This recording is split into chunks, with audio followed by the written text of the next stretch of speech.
שלום למאזינות ולמאזינים, אנחנו כאן עם עוד פרק של Great Talk. אני יונתן מ-Great Place to Work, ואני כאן עם שותפתי למסע הזה, נועה. היי, מעניינים. הסתבכתי קצת. אנחנו כאן עם אורח מיוחד היום, פאדיאל אוברה, מייסד השותף של טלנטים, בוקר טוב. סבח אחר, בוקר טוב. אהלן.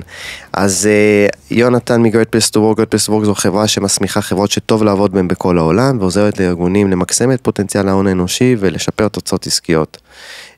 עושים את זה ב-170 מדינות, 30 שנה, ואנחנו יצאנו לדרך בפודקאסט הזה כדי לדבר באמת על החיבור בין תרבות ארגונית ותוצאות עסקיות. היי. היי, שלום. אז אני נועה גדות, אני מובילה את Power and Diversity, זו יוזמה שמחזקת את תעשיית הטק על ידי עבודה של גיוון והכלה, ואם רוב היוזמות, עמותות, עושות עבודה לצד הקנדידטים, שזה מה שפאדי למעשה עושה, אז אנחנו מחזקים את המשוואה מהצד השני, אנחנו עובדים עם סטארט-אפים, כי אנחנו מבינים שיש אחלה מועמדים של אוכלוסיות גיוון, אבל אם אנחנו לא נעשה עבודה בצד השני של המשוואה, היא לעד תישאר שבורה. ובדיוק בזה אנחנו נעסוק היום בעצם, יש לנו את שני הצדדים של המשוואה, החשיבות של לשלב בצוות אנשים מכל הקשת של האוכלוסייה, מכל קבוצות המיעוט, כדי בסוף לייצר יותר חדשנות, יותר יצירתיות, אז פאדי עושה את זה באמת בצד של המועמדים, ונועה עושה את זה בצד של המשקיעים ושל מנהלי החברות והמנכ"לים, אז בוא נדבר על זה טיפה. פאדי, אני אשמח שתספר על עצמך, תציג את עצמך, וגם מה שאתה עושה בטלנטים, מאוד מעניין. בכיף. אז כיף גדול להיות פה. תודה. למרות הפקקים של הבוקר, סיוט, אבל לקחת את זה בחשבון. הגעת מוקדם. מאיפה אתה מגיע? באתי מירושלים הבוקר. וואו, קשוח. סליחה שעשינו לך את זה. כן, סורי. טוב, הפעם סולח. אוקיי. אז ככה, אני כבר 7.5 שנים בטלנטים, יחד עם השותפה המייסדת של החברה, דבורה מקסיק. יצאנו לדרך ב-2017. מתוך הרפתקה, מסע, טירוף של בואו ננסה לתקן את התמונה המעובדת הזו, שיש עשרות אלפי מועמדים איכותיים בחברה הערבית, בזמן שיש מחסור בטלנטים, שכל מי שפוגשים באקוסיסטם מתלונן על זה. אז המומחיות של החברה זה בהד-הנטינג וחיפוש אקטיבי של מועמדים, מנוסעים בעיקר, מהחברה הערבית, למגוון משרות, החל מ-R&D, מרקטינג, פרודקט ומה לא. זה התחיל לנו בהייטק ב-2017, ואז התרחבנו לביומט, ביוטק, פיננסים, קרנות הון סיכון וכו' וכו'. ובפשטות זה לגרום לקליק הזה לקרות, כי אני מכיר את המועמדים שמחפשים, והם רובם בוגרי אקדמיות בארץ, תואר ראשון, תואר שני, עברית מצוינת, שוטפת, עם מבטא אשכנזי, בלי מבטא אשכנזי, אבל עדיין, ושמכירים את הקודים החברתיים בישראל, זה לא שאתה עובד מול, באוטסורס מול מישהו בהודו, באוקראינה, באותו טיימזון, גרים בכפר קאסם, 20 דקות מתל אביב, 5 דקות מפתח תקווה, אבל עדיין זה לא קורה, החיבור הזה כמעט זה לא קורה. אמרת משהו שאתה בעיקר טלנטים שהם מנוסים עם ניסיון, אז זה קצת נשמע לי כמו ביצה ותרנגולת, כי גם האנטרי פוינט, הכניסה לשוק העבודה בטח קשה, זאת אומרת, אתה לא פוגש את זה רק עם מועמדים מנוסים, אתה פוגש מתחילת הדרך כשהם יוצאים מאוניברסיטה. כן. אז איך אתם פותרים את זה? זה שני דברים, זה שני שלבים, רוב רובם של אלה שכן מצליחים להשתלב בתחום הטק, הם נמצאים באותם חברות, אותם 10-11 קורפרייטס שכולנו מכירים, זה לפי הנתונים השנתיים של הרשות לחדשנות ו-SNCPI, איך שקוראים לזה? SNPI, סליחה. SNC זה משהו אחר. זה בגדול, רוב רובם נמצאים שם. ואם תפגוש היום סטודנטים בטכניון או בתל אביב, לאן אתה רוצה להגיש מועמדות בסוף התואר, תשמע אינטל, תשמע גוגל, תשמע מייקרוסופט, זה גם מאוד טבעי, זה כחברות פתחו את הדלת הרבה שנים לפני כן, זאת אומרת, העובד הראשון של אינטל היה ב-83, עוד לפני שנולדתי, כבר קלטו את העובד הערבי הראשון, מייקרוסופט משקיעה בזה הרבה מאוד מאמץ, ואפורט, וסייט שפתחו בנצרת, וגיוס של טלנטים וכו', אז זה מאוד טבעי, בכלל מאוד טבעי. יש להם מספיק כסף לעשות את זה. וגם מאמינים בזה, זאת אומרת, גם לחברות עם הרבה מאוד כסף, החברות האחרות לא שמות על זה דגש, גם קורפרטס גדולים. ולכן רובם יבחרו באותו מסלול קריירה, אותם חברות, בלי קשר לפאשן, בלי קשר לאופק תעסוקתי, בלי קשר לרצון. כאילו אין לך ברירה, אתה... כן, דיפולט, זאת אומרת, אם עושים פרפרזה לתחום אחר, מה אתה רוצה להיות, אז רופא אור, רופא משפחה, בתחומי הרפואה, ופחות פלסטיקה למשל. אז נמצא אותם באותם חברות, ומה שאני עושה, פשוט מושך אותם משם, לאחר שכבר רכשו כלים וניסיון, והם לא רוצים להיות חלק מקורפרט, הם כן אנשים שהם ב-day to day מאוד סטארט-אפיסטים, הם קולים כאלה, מאוד זורמים, מאוד אג'ילים בטבע שלהם, מאוד עם כפכפים וסנדלים, כאילו בווייב, משדרים סטארט-אפ, אבל מה לעשות שהוא אלה יכולים ממש לסבול בחברת קורפרט. הם סובלים, אבל הם אומרים, אוקיי, אינטל פתחה את הדלת, אני עובד בסייט בחיפה, 10 דקות מהדירה שאני מזכיר וכולי, אז מעבירים day to day. אז את המועמדים האלה פשוט אני מאתר, פונה אליהם ומצא משרות הרבה יותר מעניינות, הרבה יותר מתאימות, הרבה יותר מתגמלות, בחברות סטארט-אפ ובקרנות הון סיכון. ואני עושה שנייה שיפטינג לנושא של ג'וניורים, אז אנחנו כולם מכירים את הבעיה. בעיה מאוד מאוד קשה.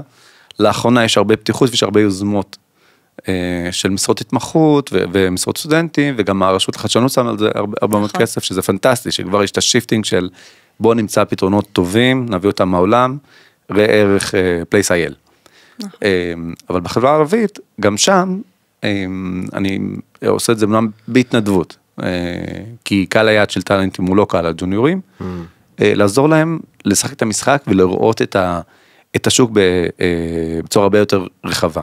אני מעביר כמעט כל שבוע סדנאות של פרואקטיביטי בחיפוש עבודה, וכשאני אומר הייטק, ודואגים לאנשים איזה חברות הם מכירים, חברים מכירים שעובדים בהם, אני מגיע לאותם 10-11 חברות שכולנו מכירים, וכשמתחיל לזרוק, לעשות name dropping של חברות שהן יופי של חברות, שאנחנו מכירים אותם כיוזרים ולא כעובדים, הם מגייסים, הם עובדים בארץ, ואז אני שם מולם את הרשימה של כל הלוגים מהאתר של AITI, או שחברות סטארט-אפ אחרות, ואז וואלה, החברות האלה מגייסות.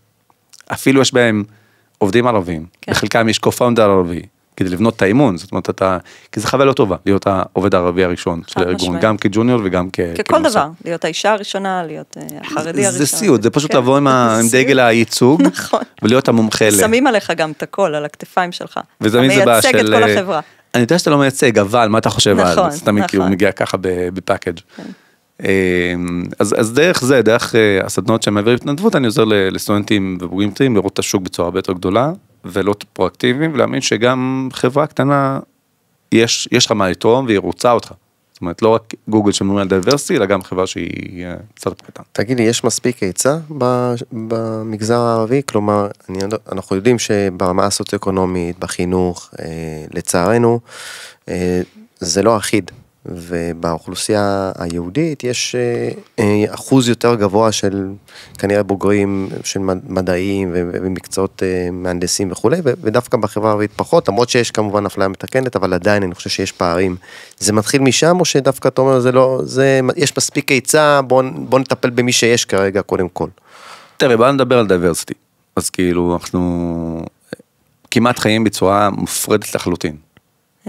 אנחנו גדלים בבתי ספר שונים, אנחנו גרים ביישובים שונים, אנחנו רואים ערוצי חדשות שונים, אנחנו צריכים אקטואליה שהיא שונה, אפשר לחיות פה ולמות בלי לפגוש אחד את השני, ולא כלקוח ונותן שירות, אלא כקולגות, כחברים.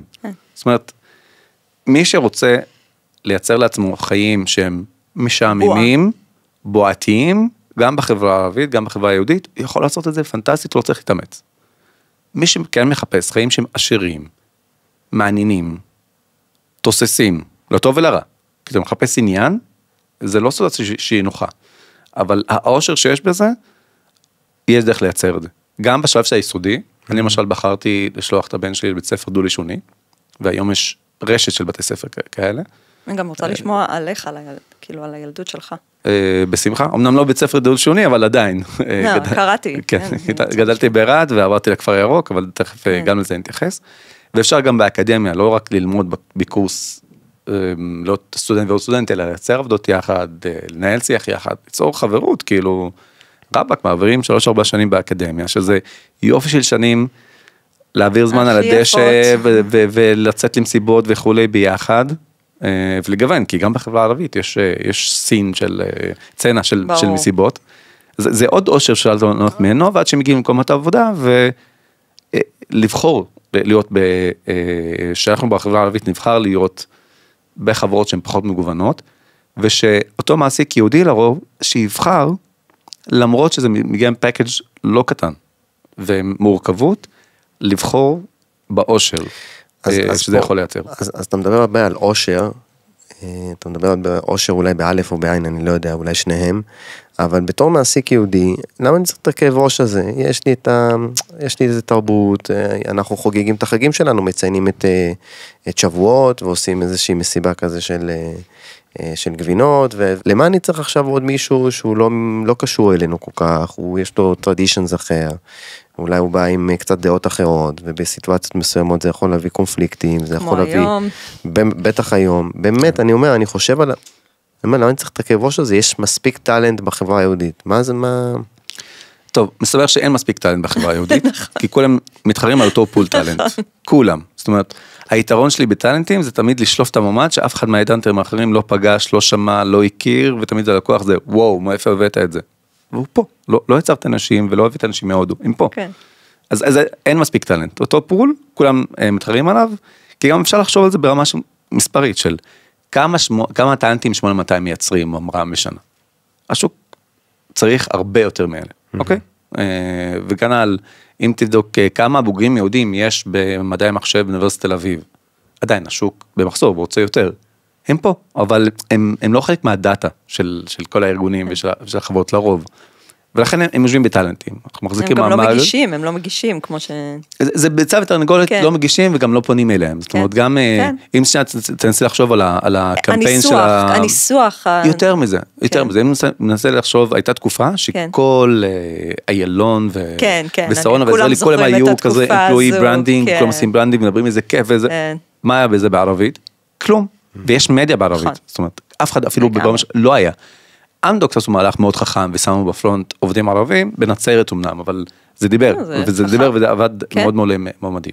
אז אין מספיק טלנטים, ואם השוק הזה רוצה לגדול ולהתפתח, צריך לייצר טלנטים, או לגייס טלנטים מהחברה הערבית. לייצר זה השקעה הרבה יותר גדולה, ולך תדע מה קורה עם זה. ואם לא תעשה את זה כמעסיק, לרוב המתחרה שלך הוא יעשה את זה. זאת אומרת, כי מעסיק אתה לא יכול להרשות לעצמך לא לחשוב במונחים של growth, של התפתחות.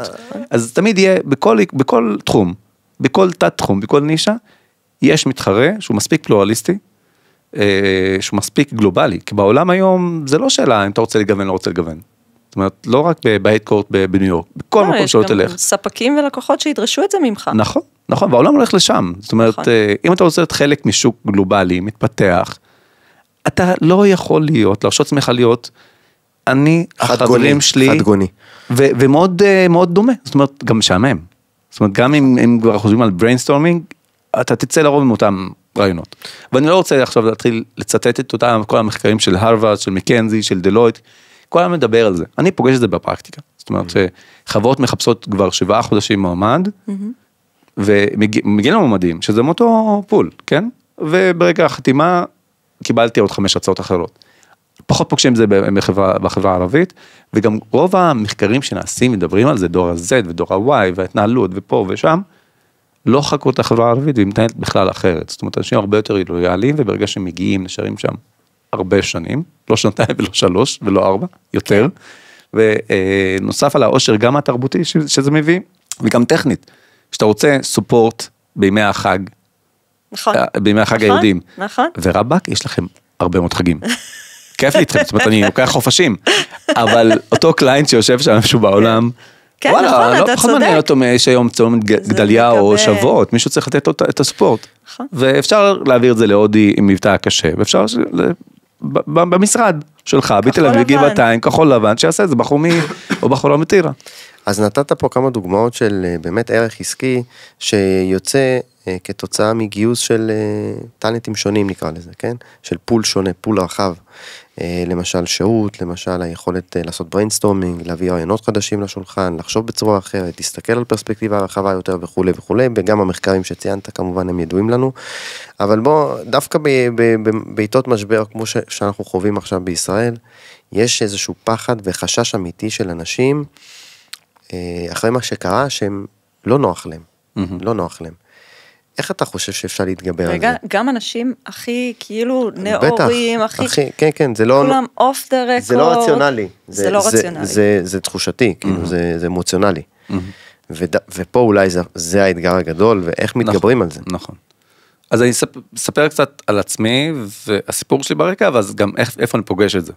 שזה לא רק אוף דה רקורד, זה בביטולים ודחיות שאנחנו מקבלים בטלנטים. אז הוא עונה גם על השאלה שלי וגם על שלך ביחד, איזה יופי. קומבינה, סידרתי. מה העבר שלו? שאלתי. ספר לי מי אתה. אוקיי. אז גם לי כל הסיטואציה הזו היא ממש ממש לא נוחה. אני נולדתי וגדלתי ברהט, רוב הילדות שלי הייתה ברהט, עד שבכיתה ט' עברתי בכיתה ח' לקיבוץ ליד רהט, ואז בכיתה ט' לכפר הירוק, ושם גיליתי את האושר. זאת אומרת, עבורי דייברסיטי זה לא... עבורי, יצא לי אבשלום קור. בשבילי דייברסיטי זה לא מונח שקראתי עליו, אתה יודע, באיזה ספר או באיזה מחקר. זה מסלול החיים שלי, זאת אומרת,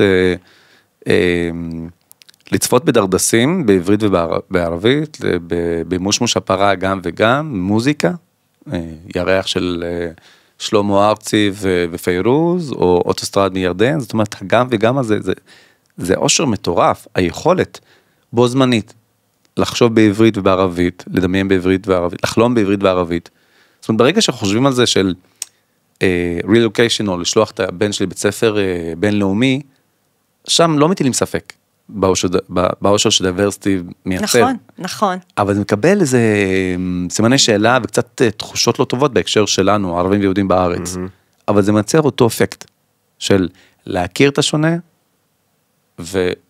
להתייחס אליו, להיות פתוח, זאת אומרת, לא לעשות עניין ממישהו שהוא פחות דומה לי, אלא להתחבר ולאהוב את מי לחלוטין שונה ממני. כי חברים שהם דומים לך, בעצם זה נחמד. אבל כמה זה מבטח אותך אינטלקטואלית, אני מטיל ספק. זאת אומרת, לנהל ויכוחים מי עם הקליקה שלך על המחאה, סלש רפורמה, סלש מחטף, סלש כאילו, תשמע אותם דעות. אבל לנהל דיונים, אנשים שהם לחלוטין שונים ממך. פה זה העניין. זה גם עוזר לך להבין אחרת ולפתח יכולות אמפתיה שהן מטורפות, שאי אפשר לקבל אותן באיזה קורס של 4 נקודות באוניברסיטה. אז הייתי שם 4 שנים בכפר הירוק, ואחרי זה חזרתי לשנה של התנדבות קהילתית בכפרים הלא מוכרים בנגב, וגם שם באתי עם סימן השאלה של, אני רוצה להתחבר למי שאני, לסיפור של המשפחה, ולא רק לקרוא על מחקרים של החברה הערבית הבדואית, ואיך זה ש50% מאיתנו חיים בכפרים לא מוכרים, שנכון, בתקופה פשוט ראיתי אותם בדרך לאילת, אף פעם לא ביקרתי, ואני מגיע מרהט, כן? לא מנס ציונה. למדתי הנדסה, ותוך כדי לימודים באוניברסיטת באר שבע, הייתי מאוד אקטיביסט. כל מה שהכעיס אותי, פשוט יצאתי וצעקתי כנגד, מעמד האישה בחברה הערבית. בזמנו זה היה מצור על עזה, זה הכרה, לא הכרה בכפרים, כל דבר. הייתי נורא אקטיביסטי ונורא ביקורתי, ואני עדיין. וב-2008 החלטתי להקים עסק חברתי ראשון בארץ, כדי להנגיש את ההשכלה הגבוהה לחברה הערבית הבדואית. long story short, 2017 החלטתי להקים את טלנטי, מתוך אותה תחושה של זעם על הפערים האלה בינינו, כי זה לא יכול להיות שאנחנו חיים באותה חלקת אלוהים קטנה שכולנו רבים עליה, וכל אחד מאיתנו טוען שהיא שלו ואח שלו, ורק שלו סליחה, אבל מצד שני לא דואג לפתח אותה. כי אנחנו עסוקים בלריב עליה. וכדי לפתח אותה, אז לפחות לצמצם את הפערים שקיימים בינינו. אז מ-2008 ועד עכשיו אני עוסק בתיקונים האלה, לא פיקסר של המקום הארור הזה, והוא קשה. אז גם אני בחוויה האישית שלי, מה שקרה אחרי 7 לאוקטובר היה הזוי פסיכי לכולנו, זאת אומרת, אני מנכלתי טלנטים יחד עם השותפה שלי דבורה מקסיק, והצוות שלנו מגוון, אז באותה שבת, לנסות להקל לזה, וגם השבוע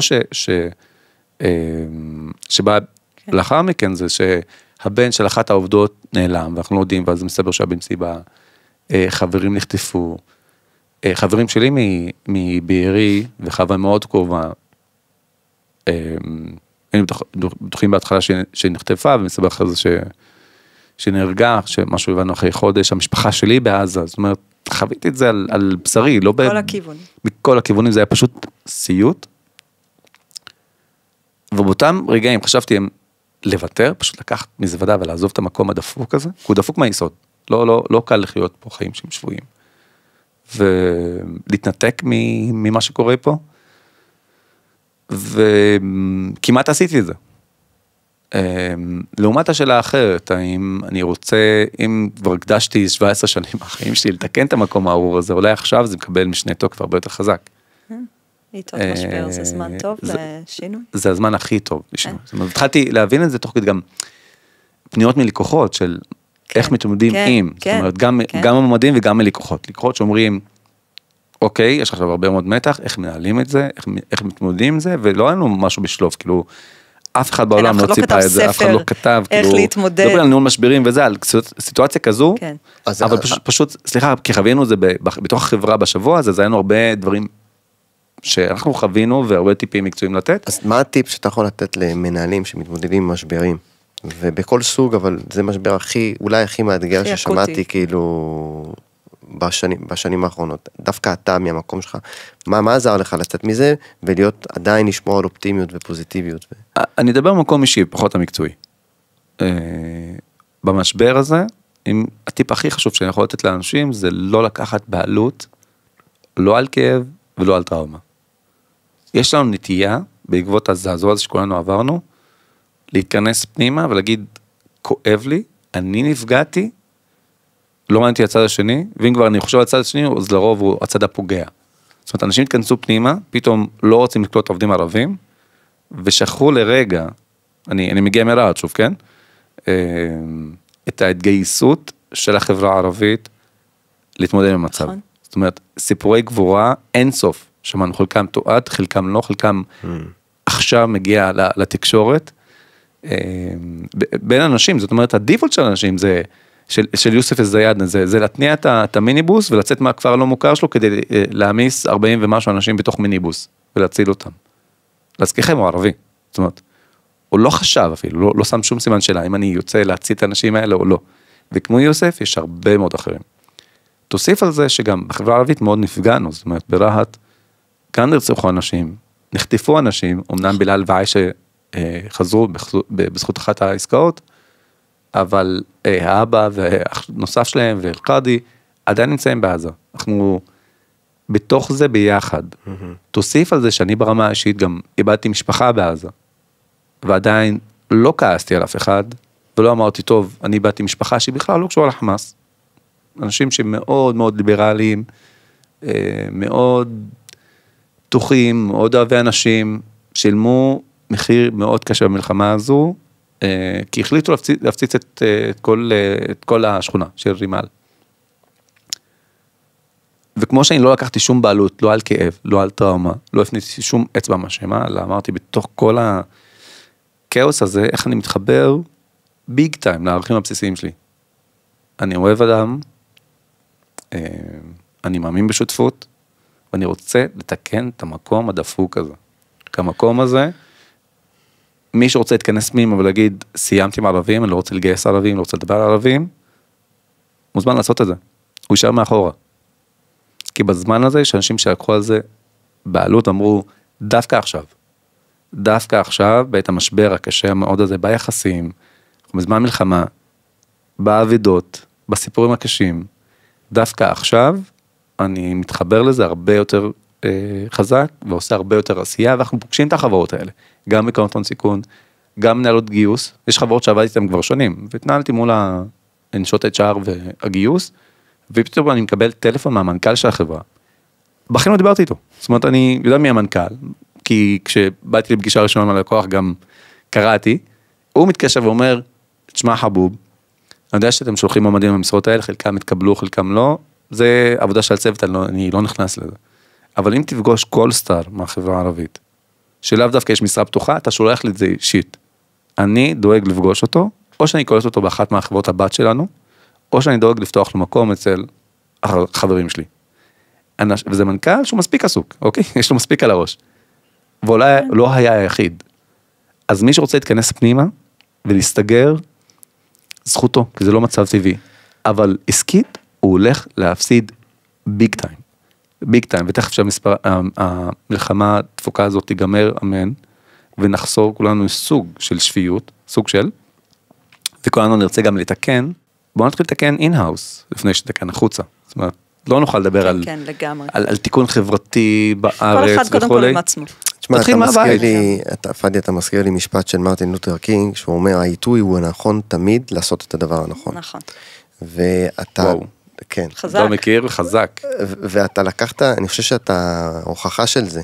לאורך כל החיים שלך עשית, אתה לא הלכת לקומפורט זון, או לנטייה הטבעית שלנו, או למה שהיה לך נוח באותו רגע, אתה סוג של מרדת, והלכת עם קו מאוד ברור של חזון, של רצון לתקן, של מבט ביקורתי, אבל ביקורתי עם לא עכשיו להאשים, לא עם אצבע מאשימה, עם ביקורתי, אוקיי, what can I do better? וגם לא של קורבן. וגם לא של קורבן, אתה לא לקחת, אז זה יפה, והאמת שאני חושב שכאילו אנחנו מדברים פה על הרבה מה הערך של diversity, ומה הערך של תרבות ארגונית, והאכלה, ובסוף חברה שהיא פוזיטיבית, ומצליחה לייצר חדשנות ויצירתיות, אתה הוכחת לנו ברגע זה בעצם, במפגש הזה בינינו, שאני שמחתי להכיר אותך, לא הכרתי אותך לפני. יצא מפה אחלה שיח, אחלה תובנות, ואני יוצא מפה הרבה יותר מחוזק. אם הייתי לפני זה בדיכאון, של מה יהיה במקום הזה, אם אני פוגש אנשים כמוך, יהיה פה רק טוב.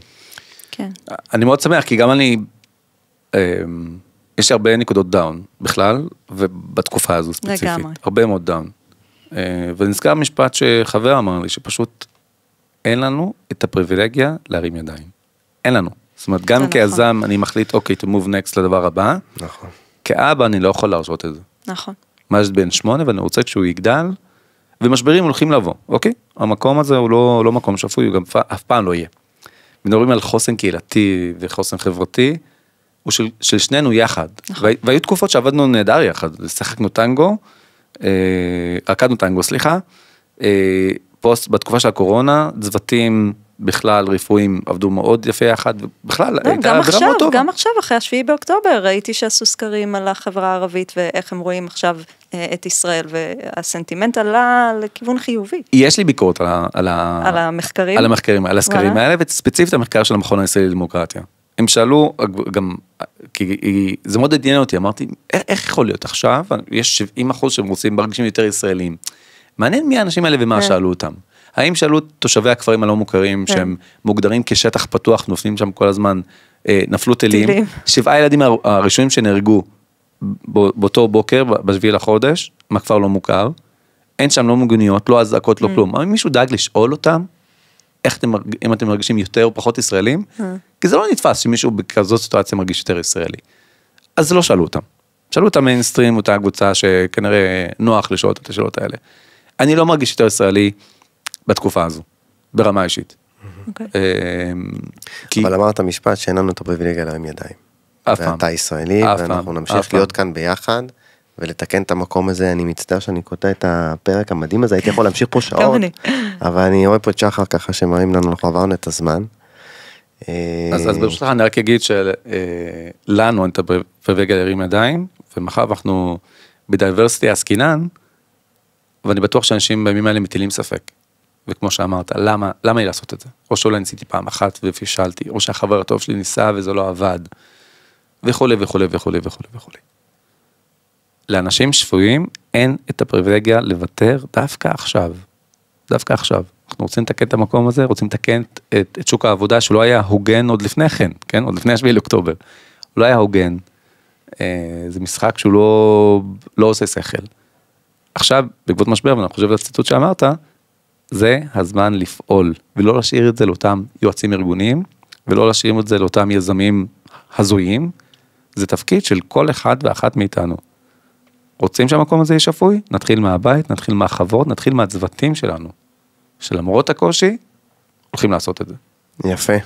ספיצ'לס, זהו, לא צריך עוד כלום. יצא לי טוב. כן. לא כתבתי את זה מראש. אני חושב יש לך עתיד גם בפוליטיקה, לא רק אוי, בהנהגה, אוי, וזה, תחשוב על זה. אוי, לא. טוב חברים, אני רוצה להודות קודם כל לך פאדי ולנועה ושחר העורך שלנו ובכלל לכל הצוות של ולגל אדיו. שלא פה, אבל... גל שהוא בחופשה אז אנחנו נסלח לו, אבל צוות ספוטיפיי ואדיו אפשר להשיג אותנו כמובן ספוטיפיי, גוגל מיוזיק, אפל מיוזיק, יוטיוב, הפודקאסט גוייט טוק עומד לרשותכם ותעקבו אחרינו. יום נפלא. תודה. סלام. הוקלט באולפני אדיו, המשווקת את ספוטיפיי בישראל. רדיו.